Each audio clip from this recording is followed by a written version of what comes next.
I am your comforter. I am comforting you with the comfort that represents my character and my love for you. Sorrow and sighing flee away at the comfort that I release and impart to you this day.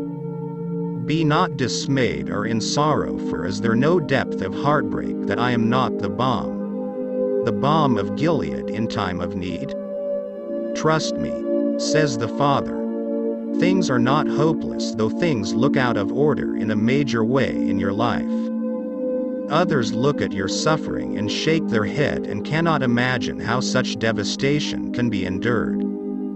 They have no idea, no concept of the fluid love of my full affection that is yours in the midst of the dark time. When you are in need and when you can no longer restrain your grief, just let it go and turn to my embrace. You don't have to run to me in such times, says the Father, because I have already hastened to you. When you are hurting, I am not going to show up with a Sunday school lesson. I am going to show up with the tenderness and gentleness that is my identity when you need me to be that for you. What do you need for me to be in your life today? What is the shape of the void that is throbbing and aching in your heart to be filled? I am your friend, your father, your lover, your brother. I am all those things, and I don't need anyone's help or permission to display that radical favor in your life. So, accept this and release yourself to the saturation of my passion and love and carefulness for you this day, for I am capturing and captivating you to such a degree that you won't even remember the grief or sorrow or disappointment of the day.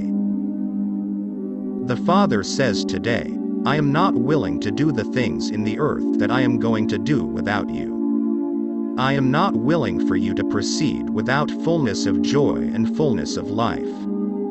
I am leading you and guiding you and seeking to impress upon you your place in the great scheme of things in my kingdom. Everything you do and every choice you make has a bearing on the ultimacy of my purposes in the earth.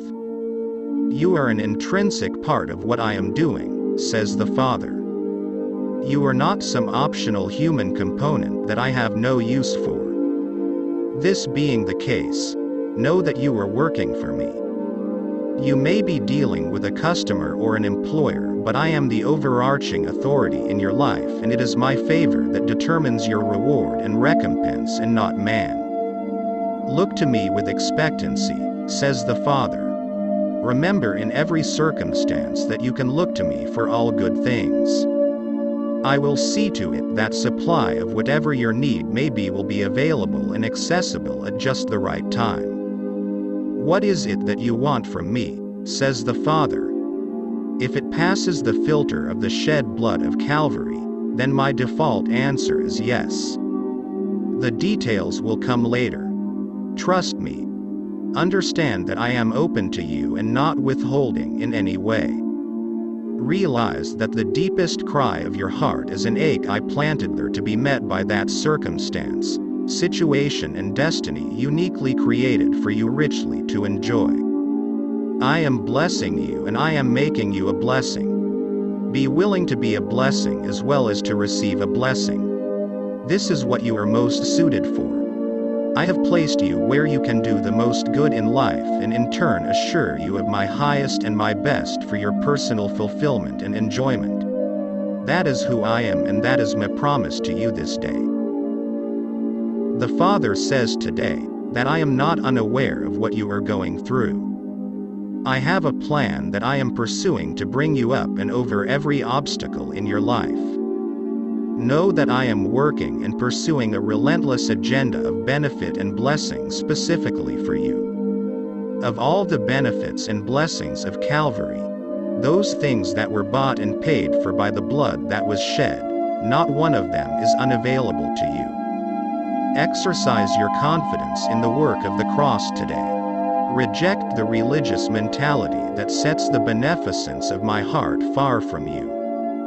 Can you take yes for an answer? Are you prepared to walk in the fullness of my yes and amen this day? Come up higher, says the Father. Come out of the less than mentality and step into the more than you can ask or think, favor that is afforded to you as my beloved child. It isn't necessary to cast about in your mind or spirit for some secret talisman of faith. There is no mystical understanding that you must glean that will open gates of breakthrough. The doors of supply stand open. Your access to all of heaven's bounty is approved. Every disqualifying failure or misdirected decision has been annulled. Come out of the place of condemnation. See yourself as the entitled one of heaven. Yield to my hand as I mold and shape and fashion you into my image and my likeness. It is my purpose to erase every scar, every sin, every shortcoming, and render you clean and transformed by my redeeming grace.